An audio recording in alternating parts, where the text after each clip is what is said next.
একটা আনার ফল দান করেছিলেন হযরত আলী রাদিয়াল্লাহু তাআলা আনহু। কয়টা? একটা। ফাতিমা রাদিয়াল্লাহু তাআলা আনহা উনি একটা আনার ফল খেতে চেয়েছিলেন। উনি বাজারে গিয়ে একটা আনার ফল কিনে চাদরের ভিতরে ঢুকায় যখন বাড়ির দিকে আসছেন, একজন ভিক্ষুক বলছেন, জ্বালিয়ে আনার ফলের অর্ধেকটা আমারে দাও না। আরে আমি আনার ফল কিনছি, আপনি টের পাইছেন কেমনে? বুঝতে পারলেন এটা সাধারণ কোনো মানুষ না।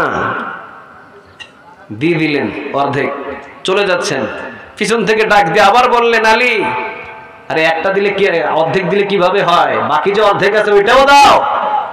ওইটাও খায়, পুরাটাই দিয়ে দিলেন। সুবহানাল্লাহ। বাড়িতে গিয়ে বললেন, দিবেন কেউ? আপনারা দিবেন? কথা বলেন, দিবেন না? দিবেন না, পুরাটাই দিয়ে দিলেন। চলে গেলেন খালি হাতে নিজের বাড়ি। ফাতিমা রাদিয়াল্লাহু তাআলা আনহা উনি আনার ফল চাইলেন, বললেন নাই, এনেছিলাম কিন্তু রাস্তায় একজন ভিক্ষুককে দান করে দিয়েছি। খুশি হয়ে গেলেন নিজের বিবি। একটু পরে দরজায় লক করছেন।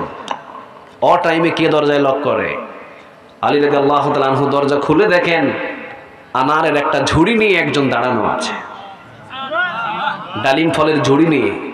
ঝুড়িটা নামানোর পর বলেন, এটা আপনার।